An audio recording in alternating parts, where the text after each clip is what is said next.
Earlier this week, the Spinoff.co.nz, which is a New Zealand sort of bloggy media website thing, published a very loaded article about the issue of abortion. There's been a lot of agitation going on in New Zealand over the last week or so. We're in an election year, and there's a group of activists who have been trying for some time to try and liberalise New Zealand abortion laws and to introduce more extreme abortion law into New Zealand. And in the last week or so, they've really sort of fired up their efforts a bit, largely to do with the fact that we're in an election year and they're trying to garner as much publicity as possible.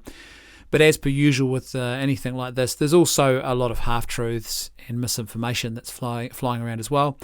And like all activism of this type, it doesn't take long for people to start throwing in very emotionally loaded content to try and, I guess, load the deck towards a pro-choice position and to sort of try and favour the activism of pro-choice, pro-abortion activists.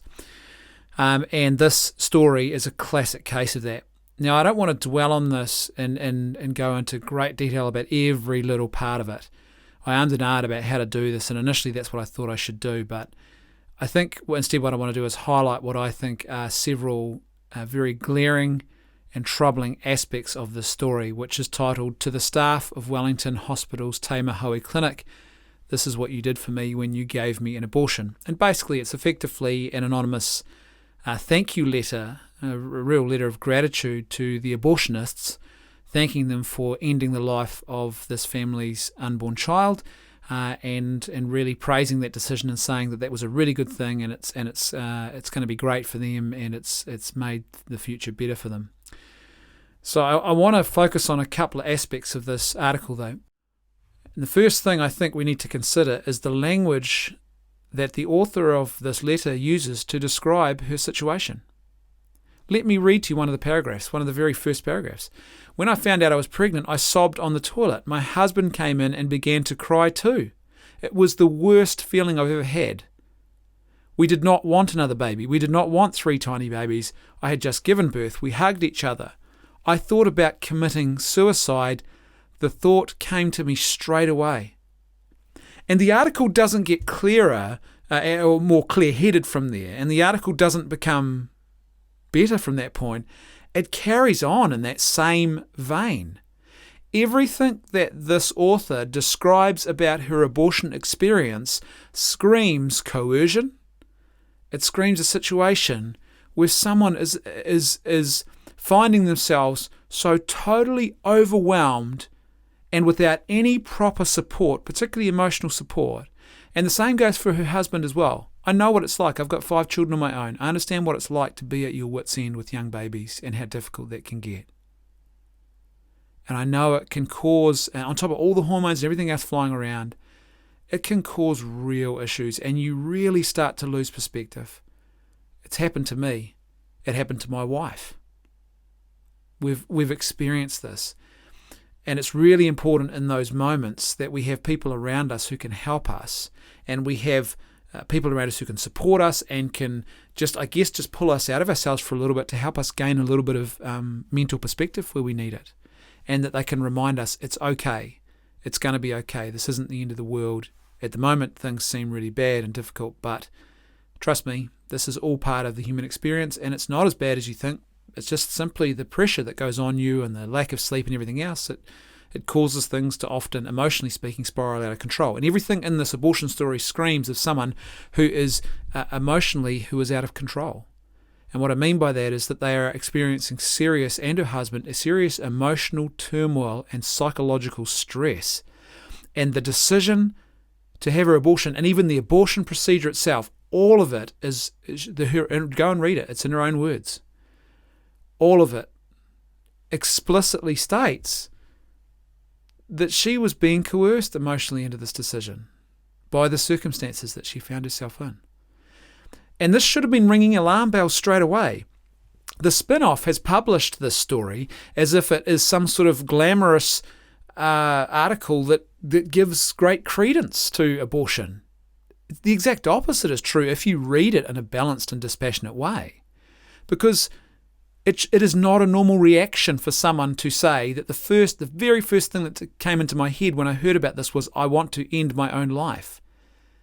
that is not someone in a balanced state of mind. That is someone who is struggling. And there's so much more content like this in this article. It just reads like someone who is totally out of control. They say, we went to the GP and couldn't get the words out. We were crying so much. This is people who need help and support and care, not abortion.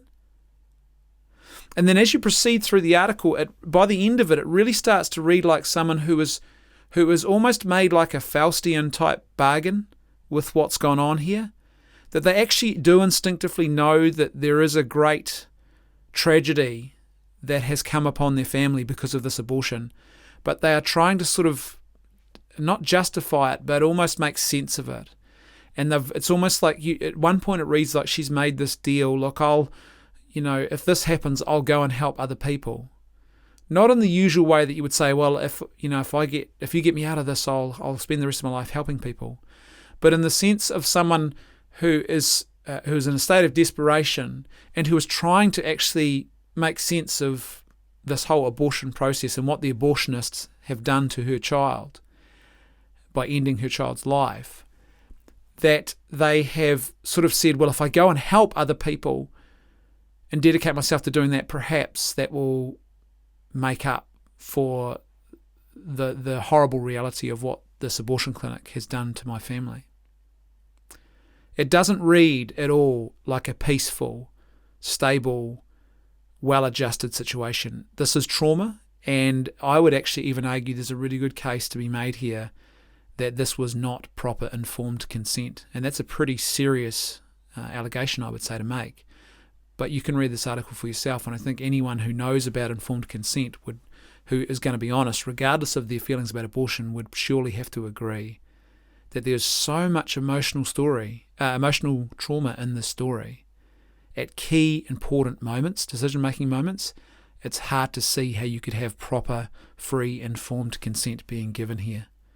I mean, it's a real tragedy. This story does not read like a glowing report card in favour of abortion. It reads like a truly horrific and very tragic train wreck that has just ran roughshod right through the middle of this family and caused great havoc and destruction. I want to finish this episode by putting out a genuine plea, and I know it's a long shot, but to the person who wrote this letter, to the family who have experienced this tragedy of abortion, if you do happen to stumble across this recording, despite what you have written in that second to last paragraph, we don't think you're a murderer. We don't consider you to be dumb or stupid. Your life does matter, and we understand you were scared. We really do understand you were scared. And that, to us, is what makes this decision and this situation all the more tragic, is because, as you say, you were terrified for your life. And that's why you made this decision. And that's not how healthy and good decision-making should happen. And we don't know you, but we love you as a person. We don't think you're a murderer. The life of your unborn child was taken by the abortionist. They are the ones who have the ethical culpability here.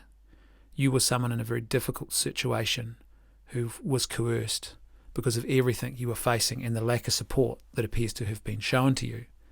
And you felt like you were backed into a corner with no other option. But I'm genuine when I say that if you ever want to talk to someone about the situation, you and your husband, if you want someone to talk to, my wife and I will always be available for that conversation. No strings attached, no judgments, just human beings talking about their struggles. And the reason we say that is because you and your life matters.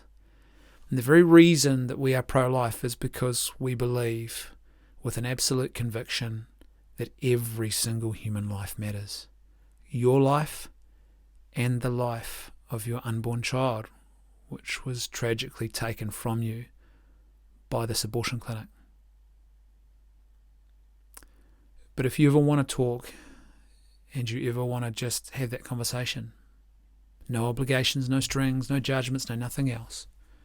We will always be here.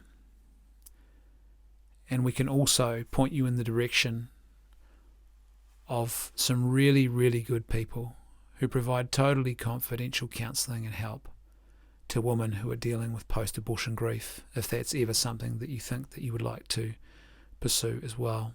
And we'll do everything in our power to help support you and walk with you through that process. This is not trite. I'm not being cliched. I'm not just saying this for some sort of emotional stunt or some sort of PR gig. I don't care who does or doesn't hear this and what they think of me for saying this. I'm serious. I read your story and I read a tragedy. And my heart of hearts tells me that you know instinctively, deep down inside, that this is a great tragedy as well, and that really there is still great and very serious emotional struggle and wounding that you are trying to come to terms with. If you want to get in touch anonymously, we're more than happy to try and help in whatever way we can.